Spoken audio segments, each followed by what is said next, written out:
This is Rogers TV.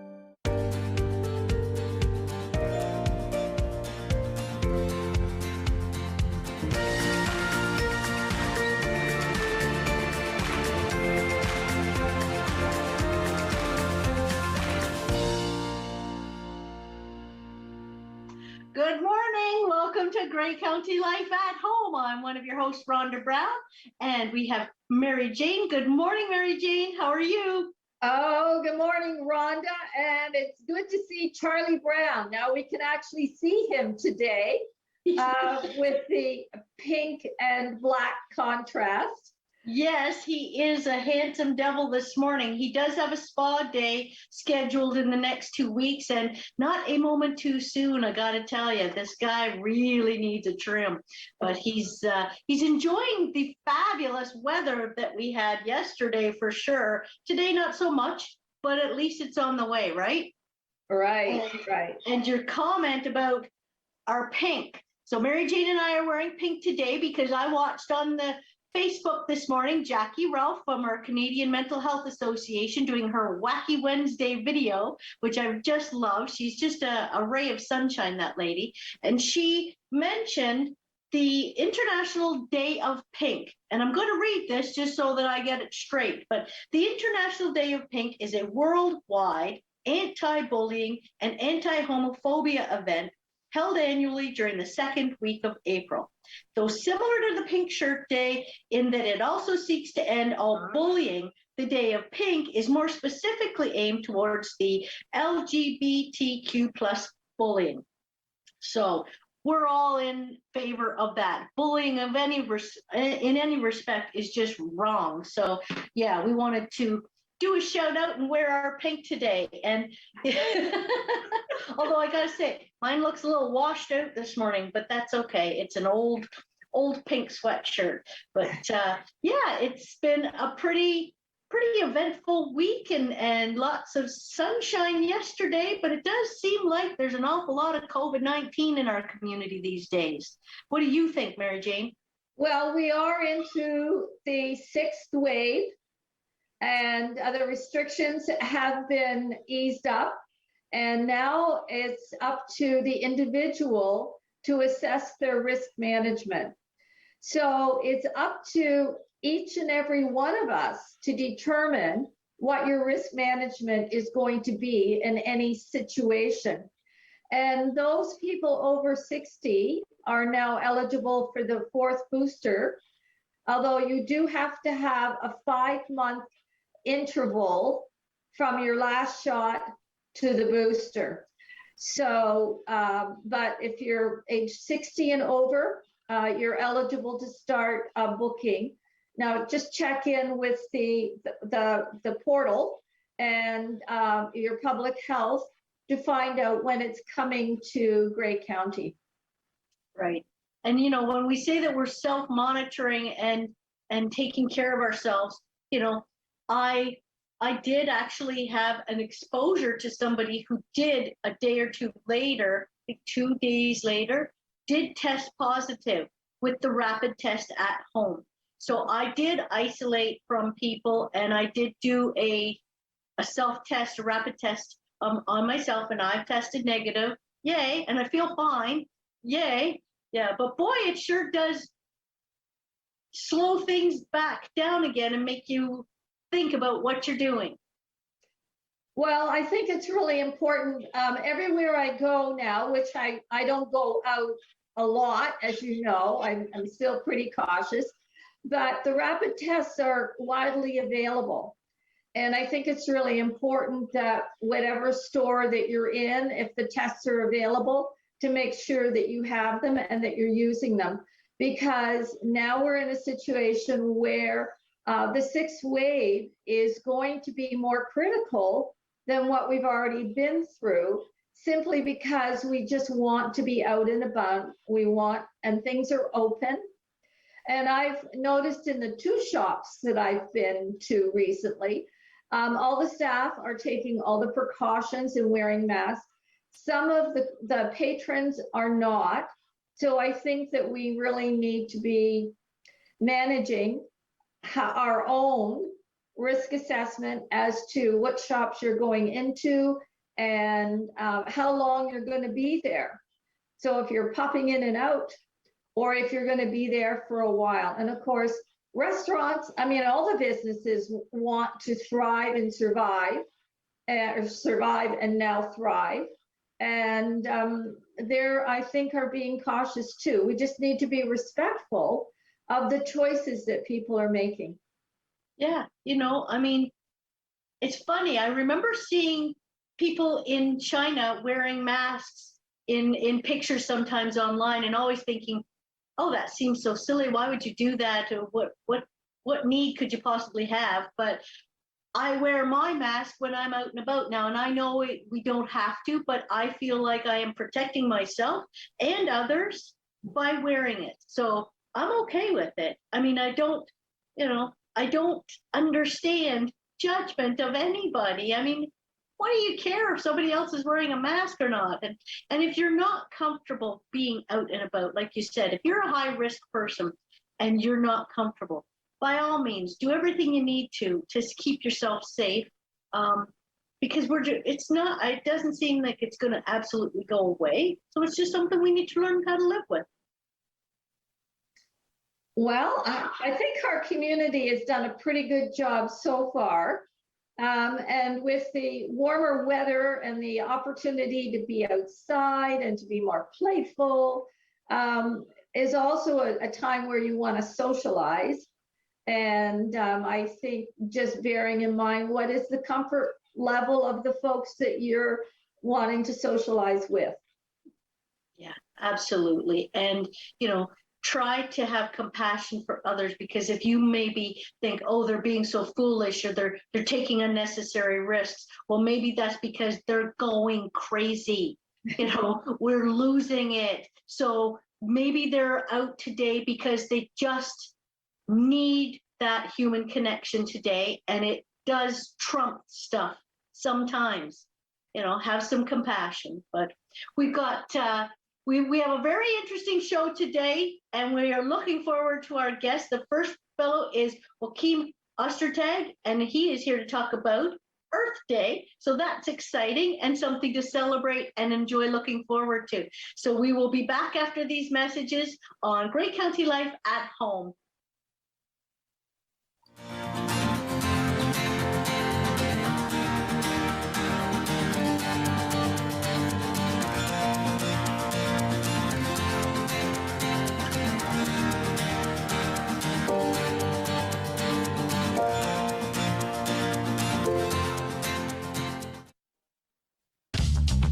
This program is brought to you by Ignite TV.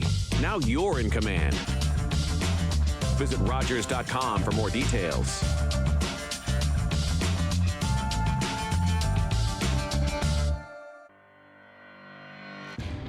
I started playing softball when I was 4 years old. I loved it because it was all about having fun with my friends. And it still is.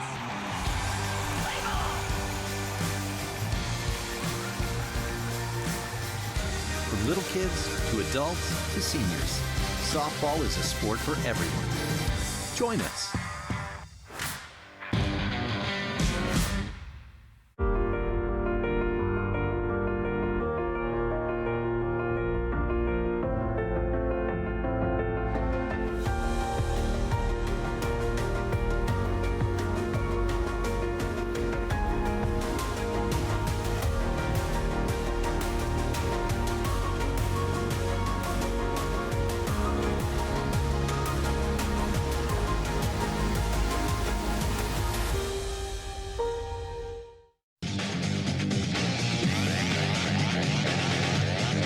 I'm Kyle Ewens, defenseman with the Untitled Chapter. Go behind the scenes with your favorite team on Attack Craft every Tuesday on Rogers TV.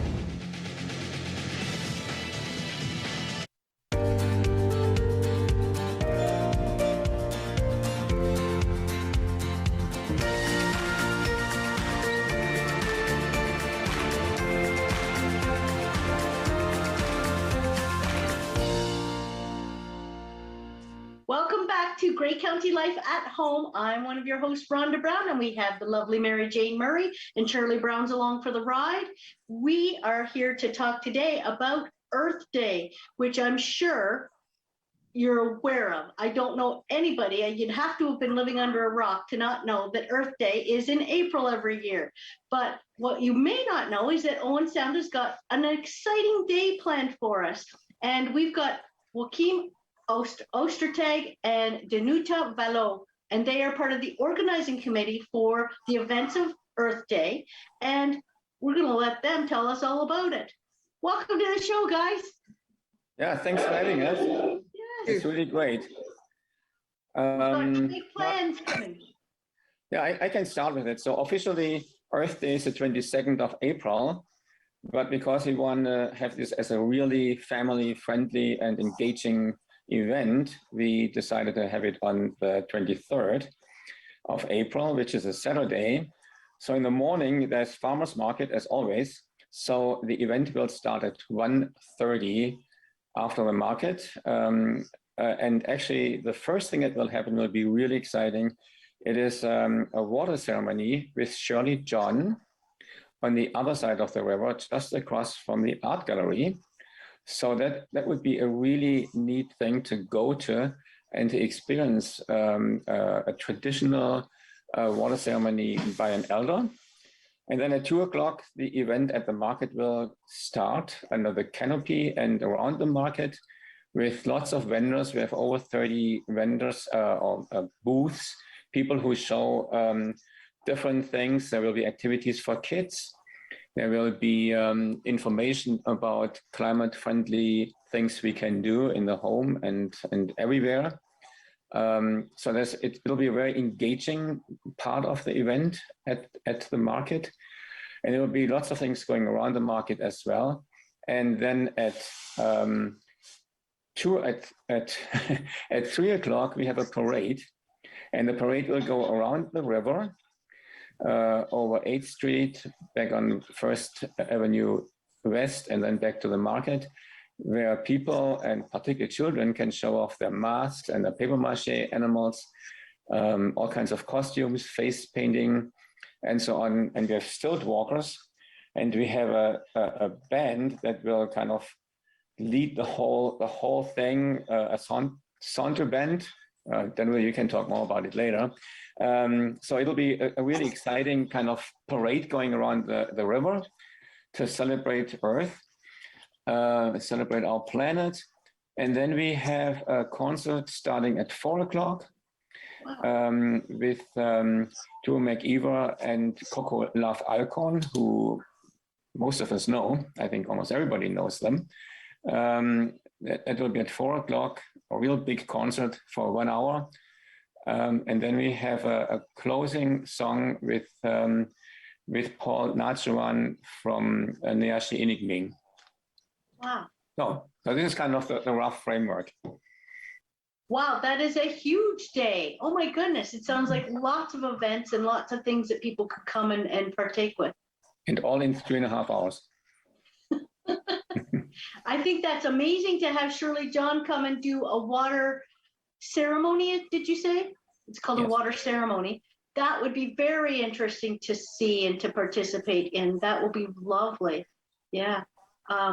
The organization that is doing this, you guys, as Mary Jane said, there's emails that go out and organizing and that sort of thing. Who is the group?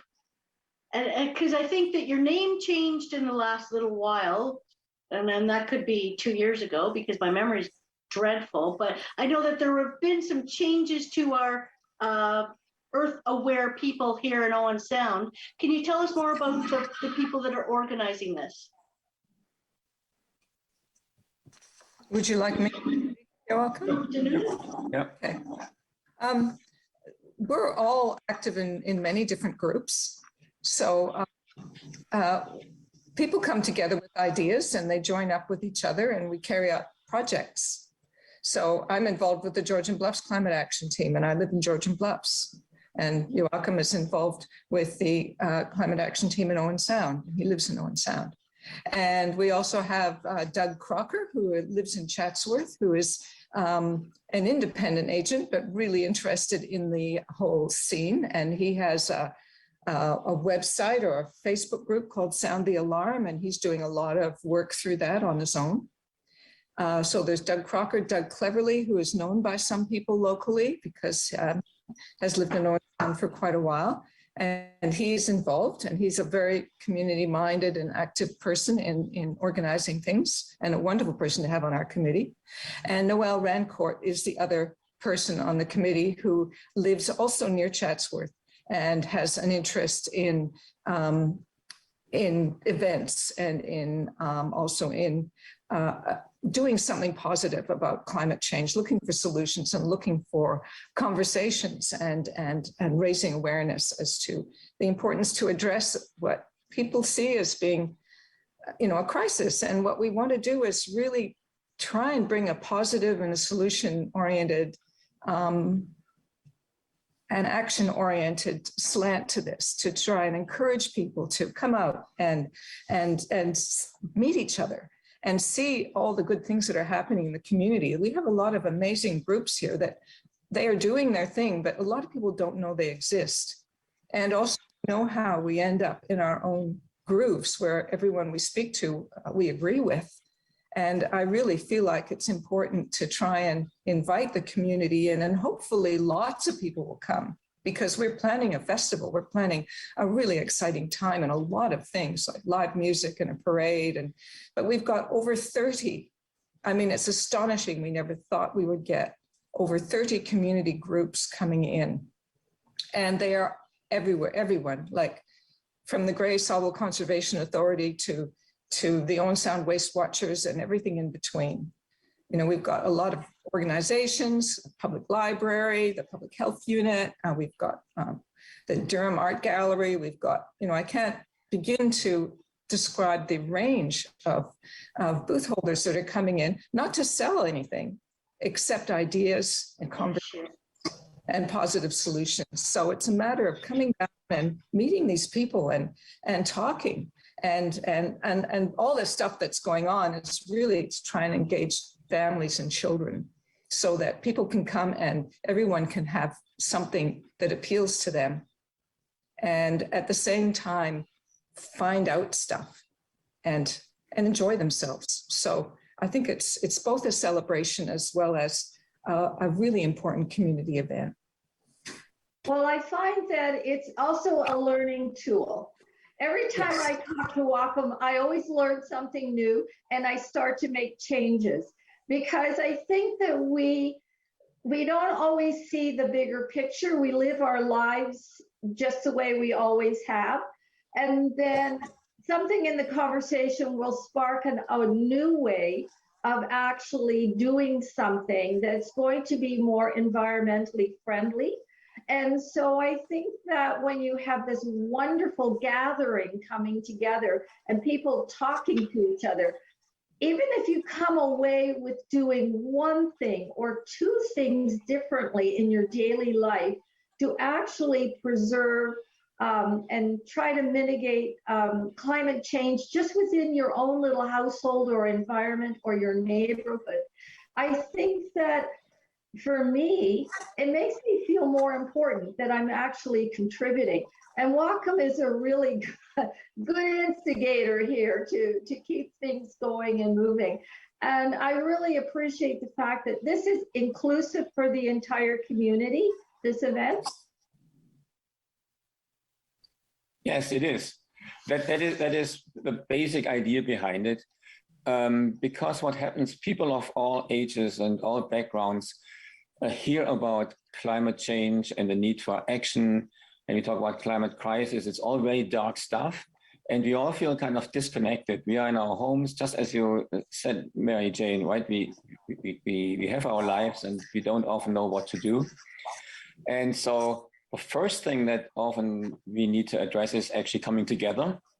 So we come together to listen to each other, to talk to each other, whatever. We can share our concerns, but we also need to share our hopes.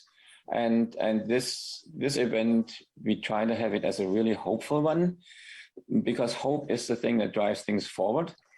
And I think we really are able to do this with all the different booth holders, the different individuals and groups that are coming there. We have even the city there. They will show their EV, the electric vehicle, and the charging station, and give us information about electric vehicles. So that's one step. There are lots of steps. And sometimes we start with small ones, right? Like how we have a garden, maybe, how we plant something, planting trees, living a bit different. And these are all activities that we need to talk about. Because if we just sit at home and think about, then we usually give up. But if we talk to others, it's much more hopeful. So one thing is, for instance, we have Glassworks. You might have heard about them. It's a community plan that is environmentally friendly, a zero carbon emission village with farming, gardening, with affordable housing. So they will showcase their project, and then tree planting. So there will be lots of things, but also for children. So because our children, they will feel the effects, they will get the effects of the things we're doing today. And it's so great having our First Nations friends and neighbors there, because they speak about 7 generations, that everything we do, we need to think about the impacts in 7 generations. So that's a very tough one to do, but at least you have the next 2 generations or 3 generations with us on Saturday, the 23rd, and engage them. And so we already had two pre Earth Day workshops, which Noel organized to do paper mache animals and paper mache masks a few weeks ago. And it was fantastic. We had 50 people of all ages there building together these paper mache creatures. I never thought it would be possible to do this in such a short time. And they're beautiful, beautiful creations, and they will bring them there and show them to all of us. Yeah, it would be great to see you there and be part of this. Well, it's a pretty exciting event for the entire community. That's Saturday, April 23rd starting at 1:30, and then going right in 4 o'clock is when the music starts. So for folks can sort of come and go as their day allows and the events that they're going to be engaged in. Exactly, they can come anytime. They can either come to the whole thing, which would be really great, or come to parts of it, whatever fits.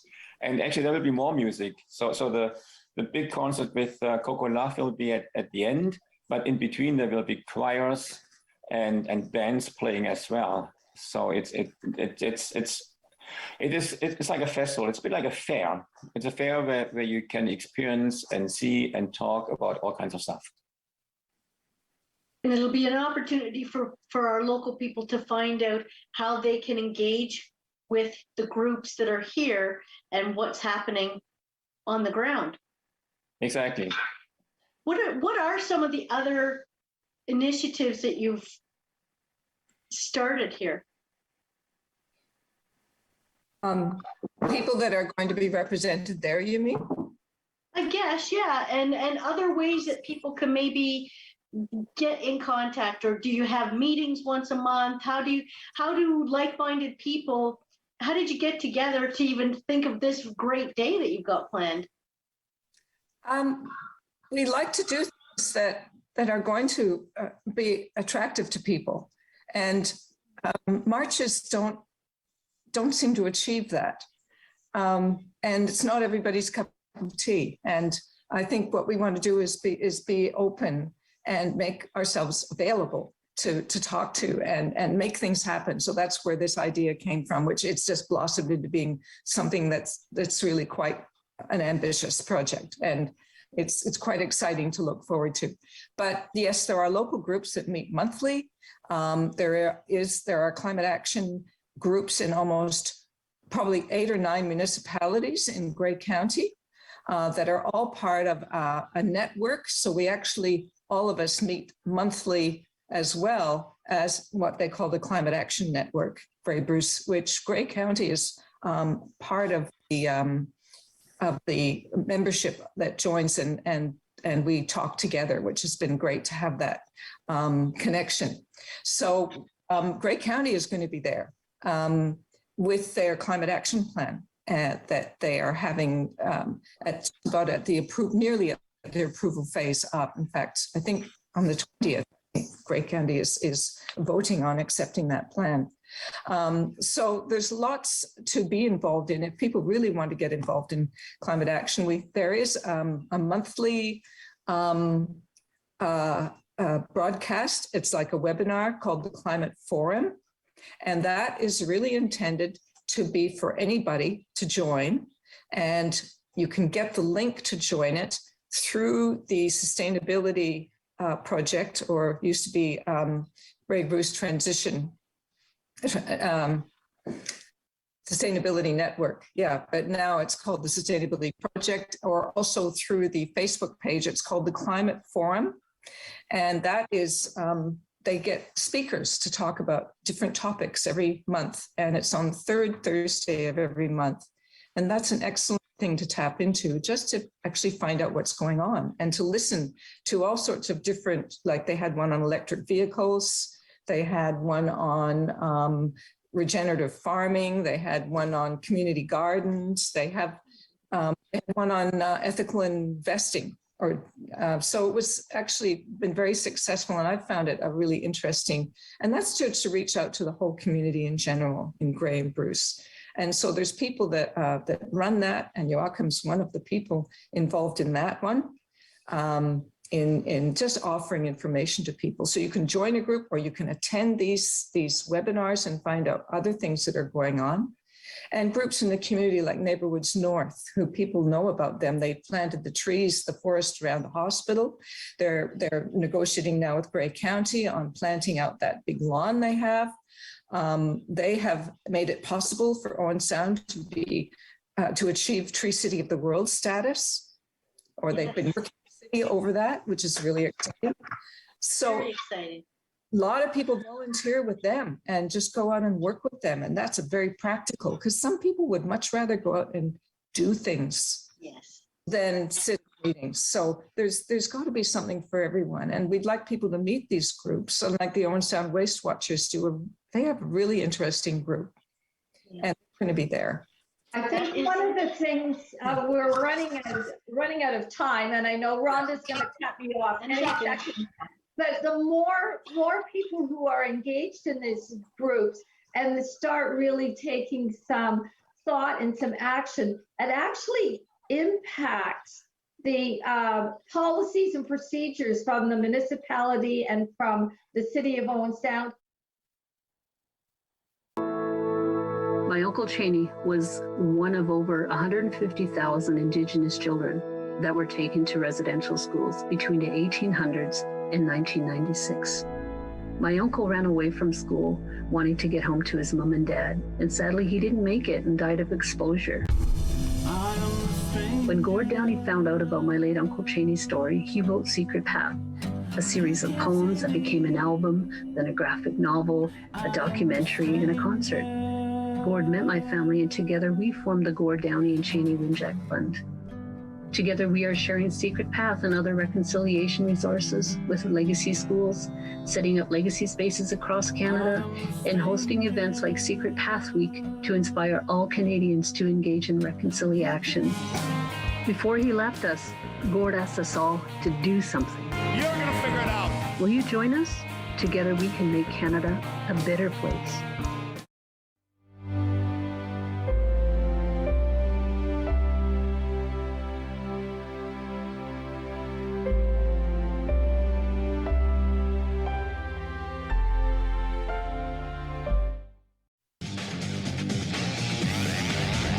I'm Cedric Guénon, and I'm a center for the Owen Sound Attack. Catch great OHL action on Rogers TV as we bring you Owen Sound Attack games live, both home and away.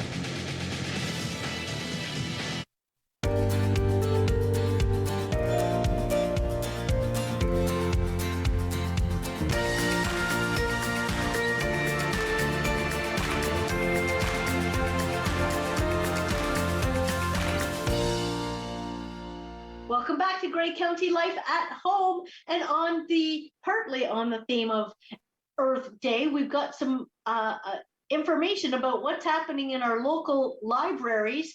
Mary Jane, who's with us now? Well, we have Ashley Tressler from the Meaford Library. And the last time that we had someone on about the Meaford Library, it actually wasn't open at the time. It was just in the transition. So now we're going to get a really good update around what services and what events are being happening and being planned at the Meaford Library. So welcome, Ashley, and it's such a pleasure to have you and to find out what's going on.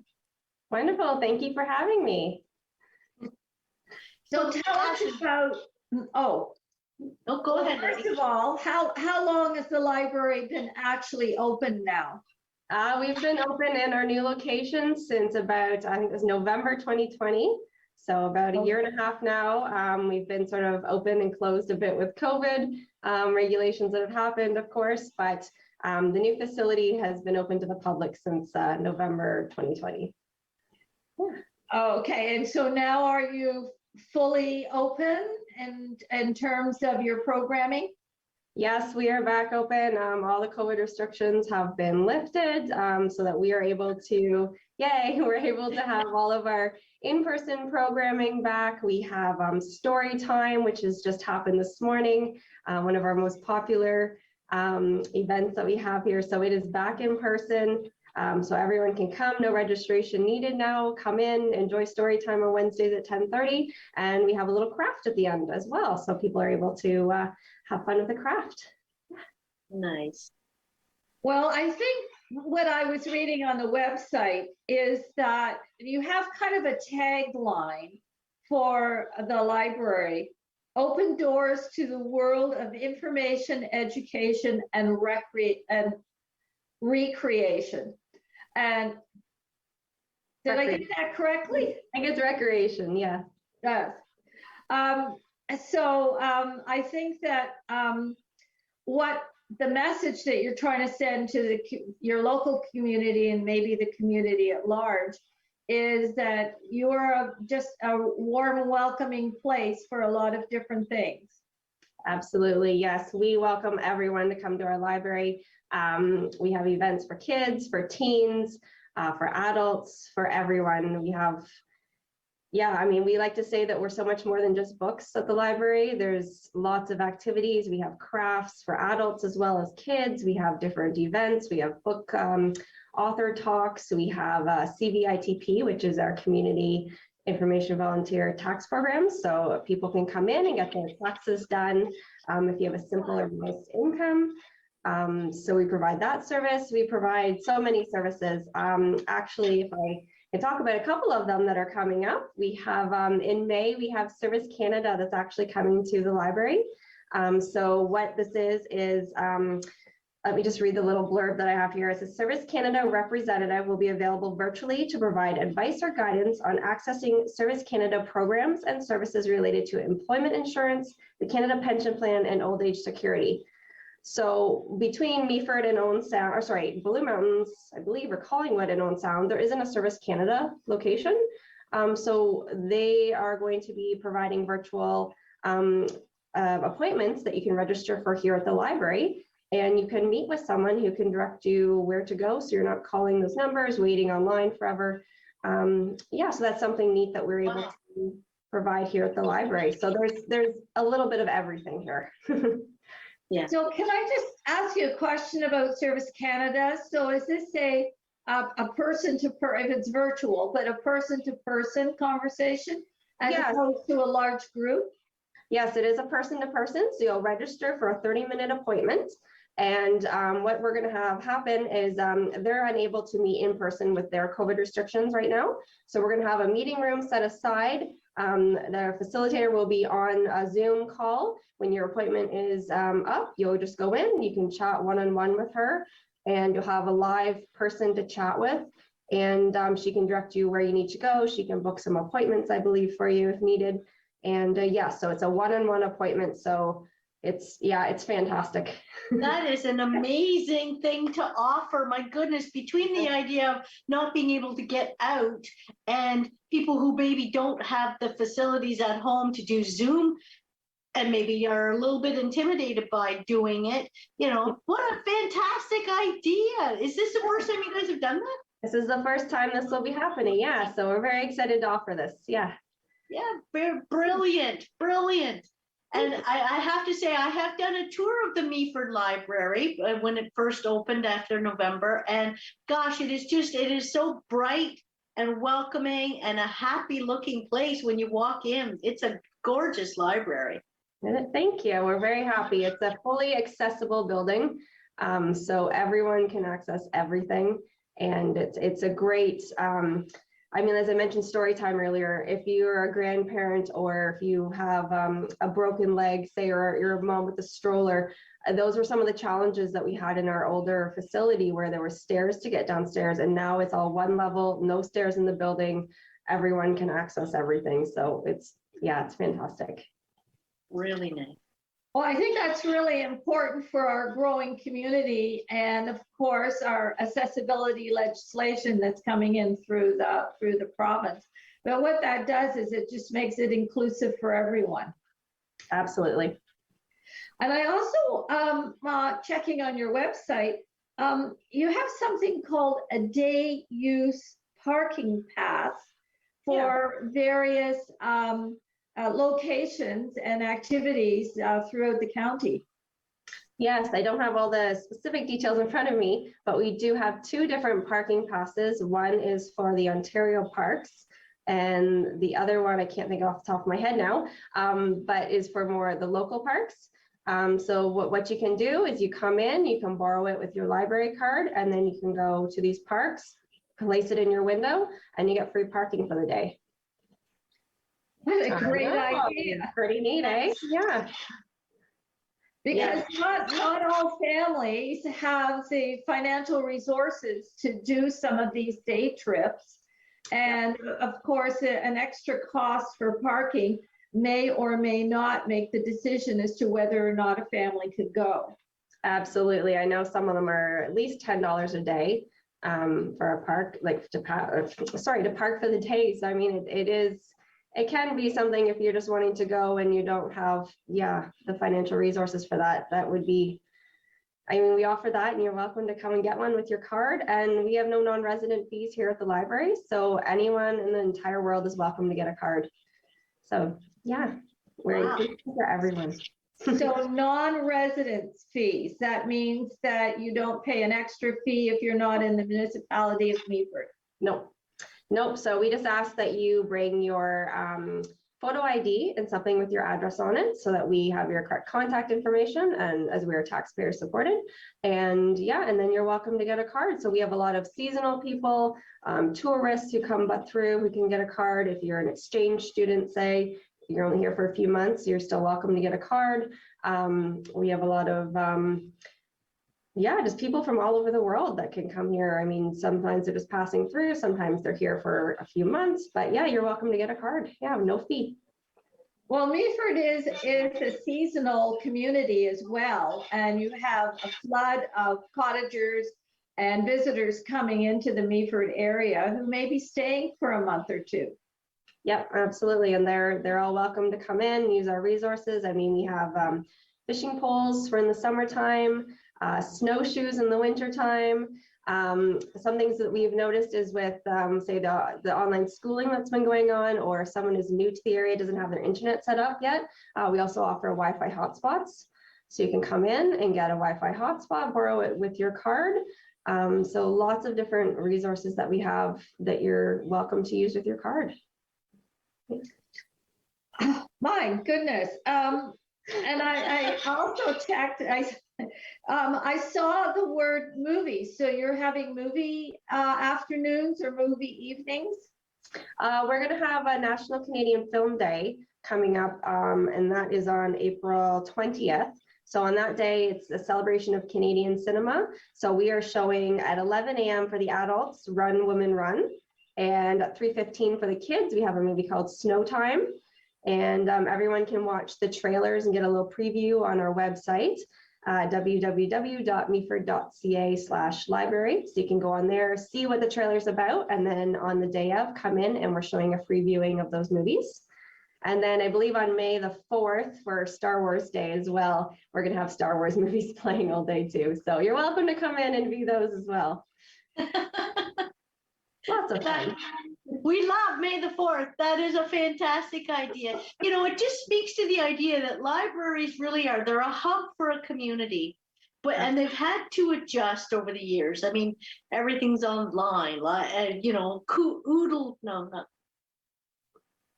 is it Kudo books? I don't even know what, Kindle. Yes. Kindle, all the ebooks, yeah. Yes, all these ebooks and things. And I remember the uproar and people saying, oh my gosh, it'll be the end of books. But I don't think that the human existence, I don't think that we will go towards 100% digital. I think we're tactile people. We like to touch and feel things.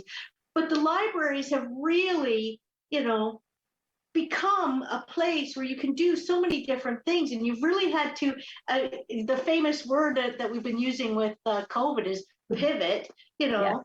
And boy, I think that the services and events and things that you plan for our communities, you're so on touch with what people want and need. We try to do that. Yeah, we also speaking of all the pivoting with COVID and technology, we have some great tech courses and stuff that we run here at the library. So Monday to Friday, 10 a.m. till noon, we have a drop-in tech center. So we have lovely volunteers who are here for 2 hours every morning, Monday to Friday. You can come in with a quick question. If you're having trouble, say, printing, or you couldn't send that email on your phone, they can give you a hand with that. We also have teamed up with the Adult Learning Center in Collingwood. So they send an adult learning facilitator over to the library, and you can register for a course with them, and they will meet with you weekly, and they devise a course sort of suited to your needs. So if, say, you wanted to learn about the Excel program, she would devise something for you so you can meet with her weekly and learn all the ins and outs of Excel. She also does any other tech devices too. So if you have a new phone and you're interested in, I don't know how to use my new phone, she can devise a learning program for you as well for that. And we actually this month, in May coming up, we have an iPad for beginners course. So if you've gotten a new iPad and you're not sure how to use it, we have someone coming in who's going to be able to go through all the basics of learning your iPad. So a lot of great sort of tech different sort of programs that we have coming up for different people so if you're having issues, because tech is definitely a learning curve, and not everyone has the resources to pay someone to, you know, fix your equipment or that kind of thing. So we're providing the resources so that you can learn how to use your devices, or get that, I don't know, when we had all those COVID receipts of your shots and stuff, to get everything printed. And, you know, there's lots of things that you don't know when you're going to need to know how to do something on a computer, say. And so we have those resources available, as well as public computers. We have public computers and printing as well. Yeah. It's incredible. Yeah. So what, and you've got special plans set up for Earth Day for our local kids? What is it, just kids? What do you have planned for Earth Day? Yeah, we've actually teamed up with the Keep Refillery in Meaford here. So they're going to come over at 10 a.m. for a talk right at the beginning of Earth Day. And the idea is that we're trying to encourage our community to learn about the refillery. So it's going to be a refillery 101. And instead of just doing a simple, you know, everyone needs to pick up their garbage and recycle, we're trying to teach everyone how to use the refillery, what products are available, how simple it is to go in, use a community resource, learn how to be, you know, reduce your plastic waste, and just to get rid of some of the intimidation that some people might feel, you know, I can't go there, I don't know what I'm doing. So yeah, they're going to come give us a nice presentation, a simple sort of 101, what to do to help reduce your plastic waste. And yeah, so that's great for Earth Day. In the afternoon, we also have a craft for the kids. So they're going to make some bird feeders, and that will be an after school kind of program. So about 3:30, and then come in while supplies last and make a bird feeder that they can hang outside for all the birds. Very cool. Very cool. Now, Ashley, how long have you been in your role with the Meaford Public Library? In my current role, I'm actually just covering for maternity leave. So I've only been in this role for a couple months. I've been at the library for close to 6 years, and I usually work on the circulation desk. You might have seen me up front there. I do interlibrary loans as well, and a lot of the social media. So that's normally my role, but I'm currently, working as the community outreach coordinator. So getting all those programs, working with the community and seeing how we can best serve everyone in our community. Well, that is fantastic. You're doing a great job, that's for sure. Thank you. Yeah. Well, is there any other news that we want to share from the library? Nothing too much. What else did I have to say? We have a couple community activities that are coming up. So we have from May to September, we're going to have a community movement challenge. So the idea is that you're going to go out, you're going to walk, bike, rollerblade, however you'd like to get active. Keep track of how far you go, and we're going to try and do a very a very big long distance. I don't know how to say. We're going to try and travel to the moon. So we're going to keep track of how far everyone's going.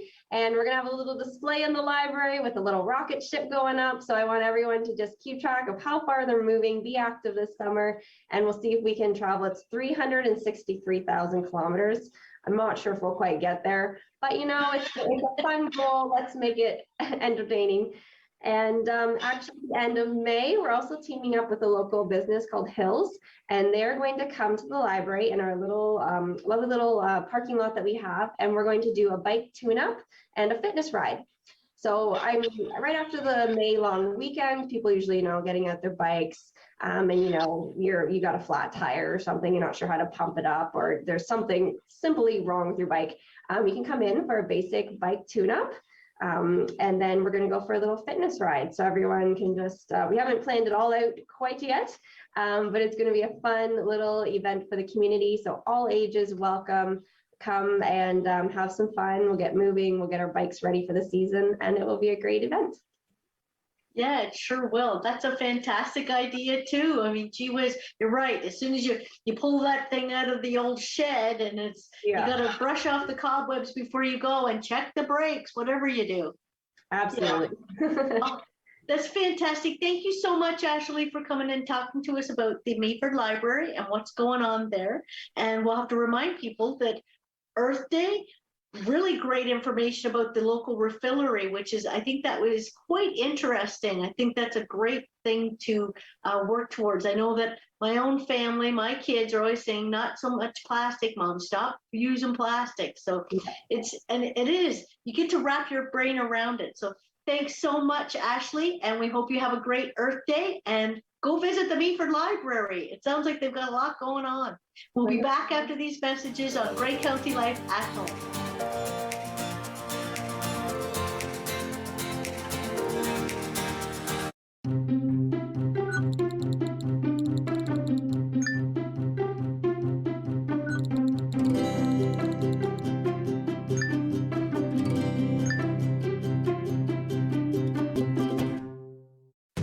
Your mouth can do a lot of amazing things.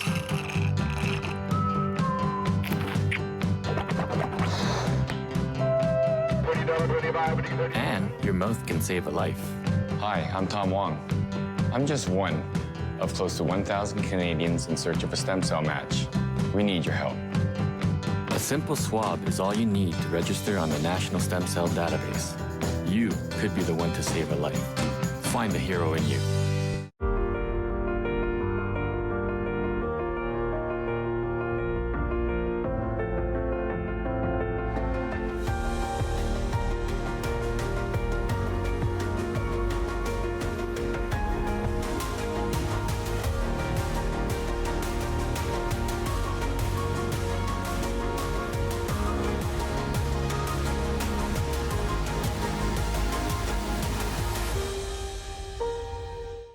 Focus better. Partner better. Sleep better. Breathe better. Love better. Work better. Friend better. Unwind better. Everything gets better when you get active.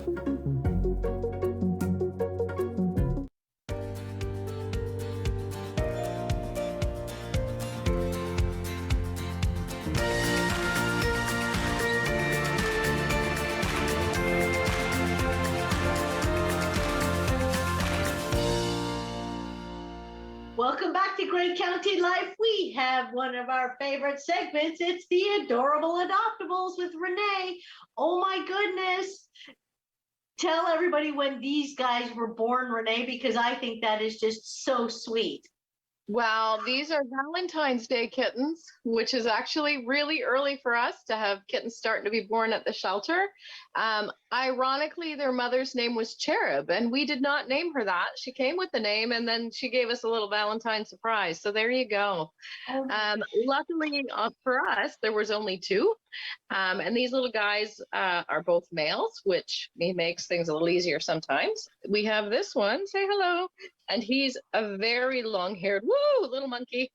And his friend, if I can find him, is kind of a medium hair, but I want you to take a look at his coat because he appears to be a black cat. But check this out. He's like smoky gray underneath.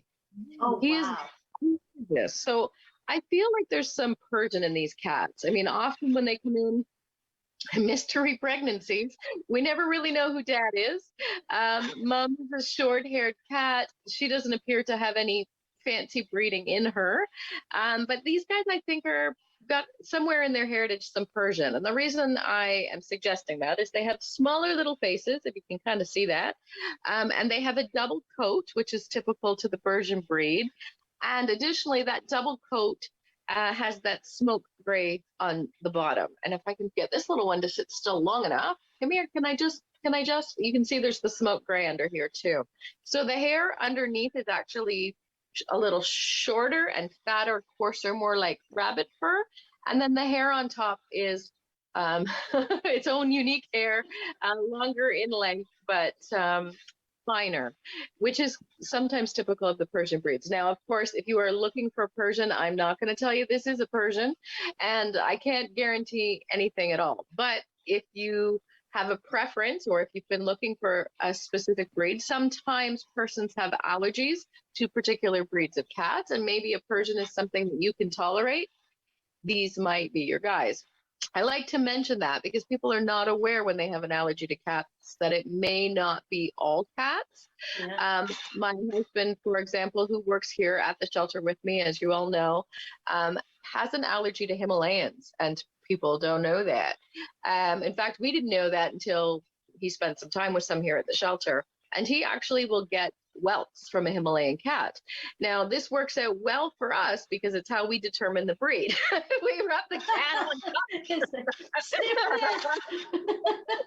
Don't tell anybody, but it's how we determine. So it turns out, I mean, he in fact has lived with a Himalayan cat, which makes the story that much more interesting because we didn't care.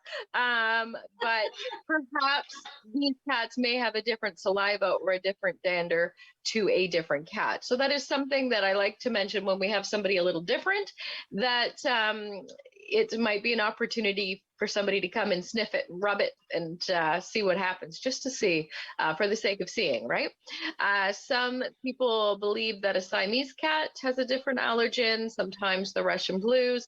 I don't know, I'm not allergic to cats. The only thing I can tell you for sure, because of Todd, is that a Himalayan is a little different. And apparently others are different as well. So there you go. That's something you may have learned different today. Now, these little guys, I may have lost one. Oh, no, here you are 8 weeks of age, again, born on Valentine's Day. They have been with us since birth. So they've been very well handled. They've also been socialized with dogs and cats. They've been, as I said, well handled, so I'm sure they would be fine with children as well, although we don't have any here in the building. I don't see any reason why not. They've had their first vaccines. They are litter trained. They are eating dry food. They've been dewormed. They've been deflated. All of your first bedding stuff is done. So hooray for that. With a cat adoption, you also get a bag of food and some toys and some goodies to welcome them into your new home and to make the transition easier. So they come with a bunch of stuff. I don't know if you can see this little monkey. He's chewing on the bedding here. There he goes. Yeah, this one's going to be fun. They're awfully cute.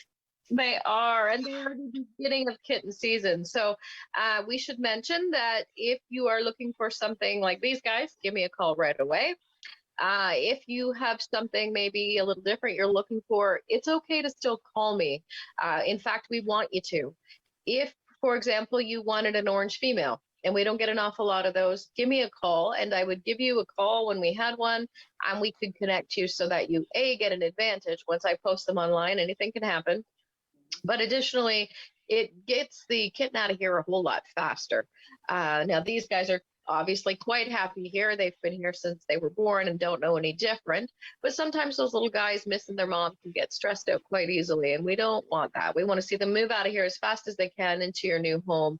It's a faster transition for them. It's an easier transition for them, and they run a risk of getting sick. Now, fortunately, we are pretty good at keeping that from happening, but the idea is to get them moving on out so that doesn't happen. Because stress is the problem. Would you like them to go together since they're brothers? Like, have they formed an attachment to each other? Well, it would be amazing if they could. But at this stage of the game, I mean, they're attached enough as litter mates are, but we adopt them out separately all the time, and so do people when they have their own litters. It's not necessary. It is better, however, to have two. And I tell people that, and they think I'm just giving them a line because they want me to get rid of two. But the reality is they keep each other busy. They keep each other amused. They speak the same language. It can make owning a cat a little easier. I know I'm not a single cat owner, and I'm glad for that because they do their own thing. I hate to put it that way. I mean, I love them and we cuddle and we spend our time together, but I don't have to amuse them. I don't have to be home to keep them company. They are quite content lounging around and doing their own thing. This one's making a mess over here. Well, I'm getting the high sign from Rhonda that we're running out of time, but I do need to ask about Daisy, the pug, and what is she adopted? She definitely is, and she got a fantastic home. And she has a new sister, a spaniel mix, and so they're ripping around, having all sorts of fun. Again, sometimes dogs do better in pairs too, for the same sort of reasons. And she was a busy girl, and it's very nice to know that she's tiring herself out doing dog-appropriate things. So it's all good. Happy story. Well, you know, I said the same thing to my husband. If you have two children, then they keep themselves busy. It just so happened we had three. So the grouping here keeps themselves as entertained as opposed to just a single. It's true. I mean, it's a little bit more work, tiny little bit more work, but really, what's an extra poop? Not that bad. Just one little poop. One extra little poop. Just a little poop. Yeah. I mean, says me, right? On yeah. Thanks so much, Renee, for coming on and giving us our adorable adoptable fix for the week. We can't wait to see next week who's on the show, and we hope everybody has a lovely Easter next weekend and enjoy. Oh, no, it was already, should have said that last week, people. Sorry. Yeah. Well, hopefully we all had a good Easter. I'm banking on a lot of chocolate. See you next time. Bye now.